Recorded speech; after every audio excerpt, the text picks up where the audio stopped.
we're going to send it over to Jane Ong from Neophyto Foods.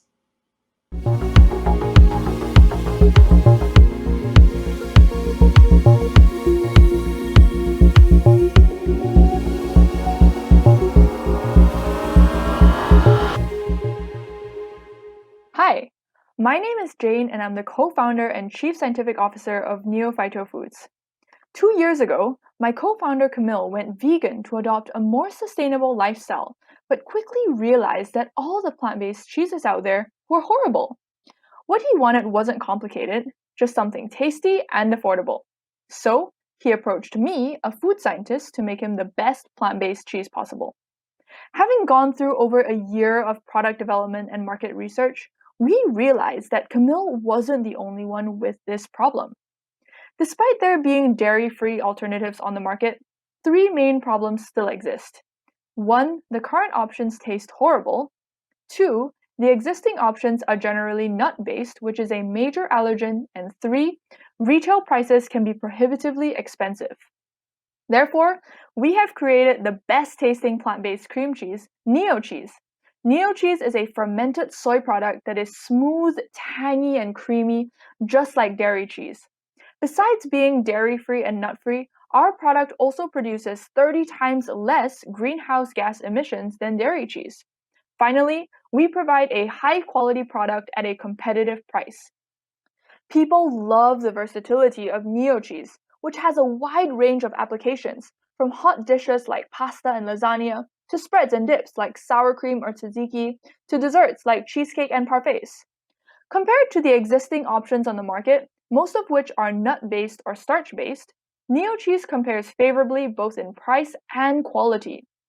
Neocheese fills the market gap and fulfills the pent-up demand by having these key properties: dairy-free, nut-free, gluten-free, non-GMO, local, low-sodium, keto-friendly, and affordable. Right now, the plant-based foods industry is booming. The global plant-based cheese market is $2.7 billion, and it is $817 million in North America alone. In fact, every year, the number of Canadians that decide to cut dairy is increasing as they realize the environmental and ethical issues with dairy.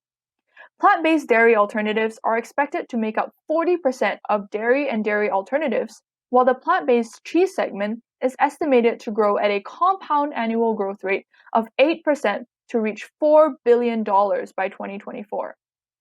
When we launched, our business model was aimed at entering retail and B2C by first achieving scale through B2B.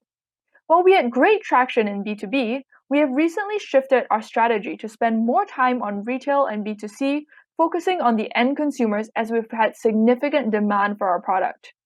We're a strong team with complementary skill sets. Camille has worked on numerous sustainability initiatives with nonprofit organizations across 4 provinces in Canada. I have a master's degree in food science and extensive experience in food product development, while Ethan's background is in finance and strategy across large financial institutions and fast-growing startups. We're also supported by our incredible mentors, including a dairy industry veteran, 40 years of cheese research under his belt, a product development expert who has worked on more than 200 products in his career, a food trend and innovation mastermind who was recognized as one of Canada's most powerful women in 2017. We've seen great traction since 2 of us started working full-time last November. We did our first seasonal sale last Christmas, which sold out in under a week. We got our first customer within 3 weeks of our B2B launch in January, and then closed 6 more before COVID hit Canada in early March.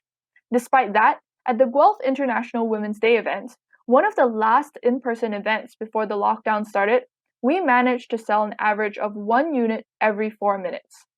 Most recently, as of a few weeks ago, we were officially accepted into the Mars portfolio.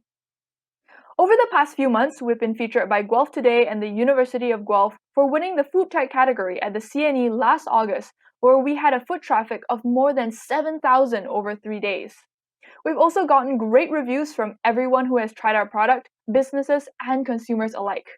Today, we're here to ask for your support in our journey to provide the world with this delicious plant-based alternative. Our current priority is to get into the e-commerce and retail markets. To do this, we'll need to refine our production and supply chain processes and support our sales with marketing and branding. We plan to use the $10,000 from the Gryphon'sLAAIR as our fertilizer to help us accelerate our scale-up process, allowing us to give you our delicious product as soon as possible. Thank you. All right, that's Jane and Neophyto. Welcome. Thanks for that wonderful presentation. It's time for some questions.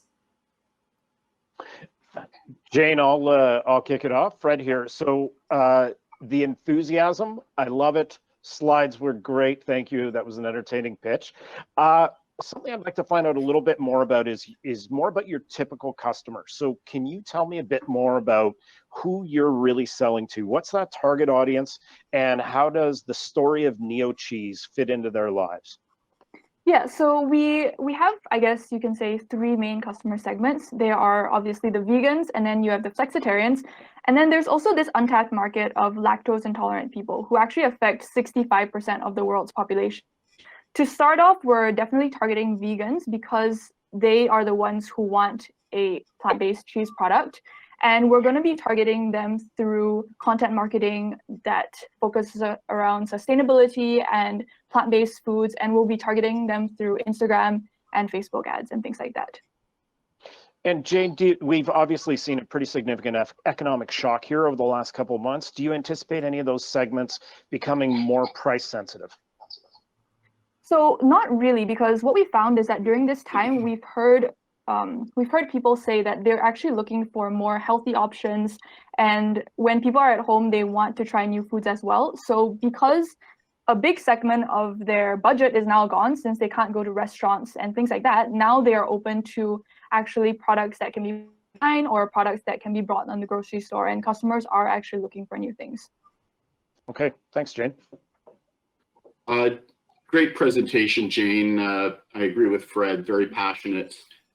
It was a little light on financials, and so consumer packaged goods like this, and your slides showed the market sizes as being billions of dollars. What do you think your capital requirements are going to be to start scaling, for the next 24 months? Have you looked at that? And how do you plan to address that? Yeah, so we're actually in the process of scaling right now, and so we are in talks with the co-packer to see if we can try to produce our product on a larger scale. So for this year, our projections of how much money we need are about $40,000. Okay, thank you. So Jane, you answered one of my questions by answering Joe's question, so I'm going to come up with another one relatively quickly.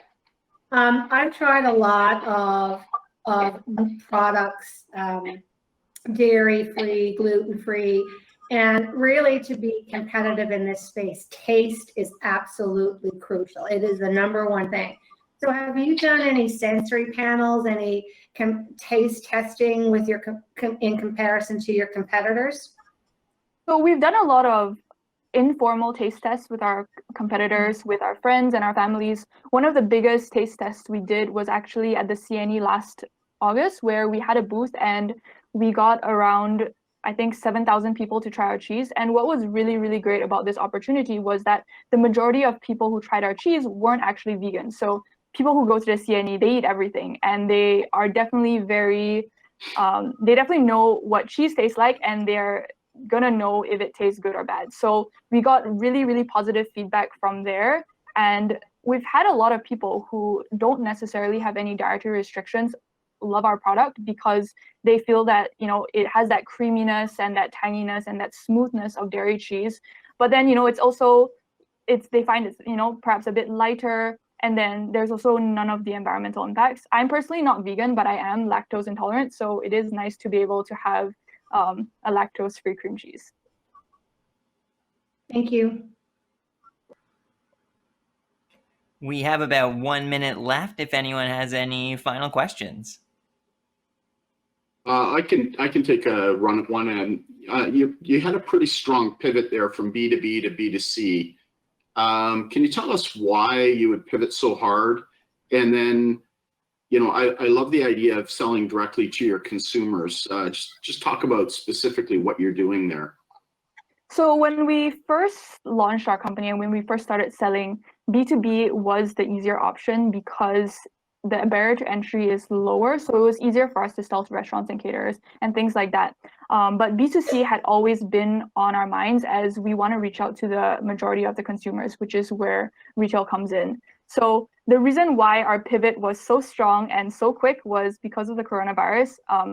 Our customers, who were restaurants, caterers, and hospitality groups, unfortunately all kind of closed down during this time. But we've actually found that this COVID situation has allowed us to have this opportunity to take the time and really work out the kinks of scaling up and also transforming our business model to a B2C sector. So I think that we're actually quite happy with the situation in terms of where our business is at.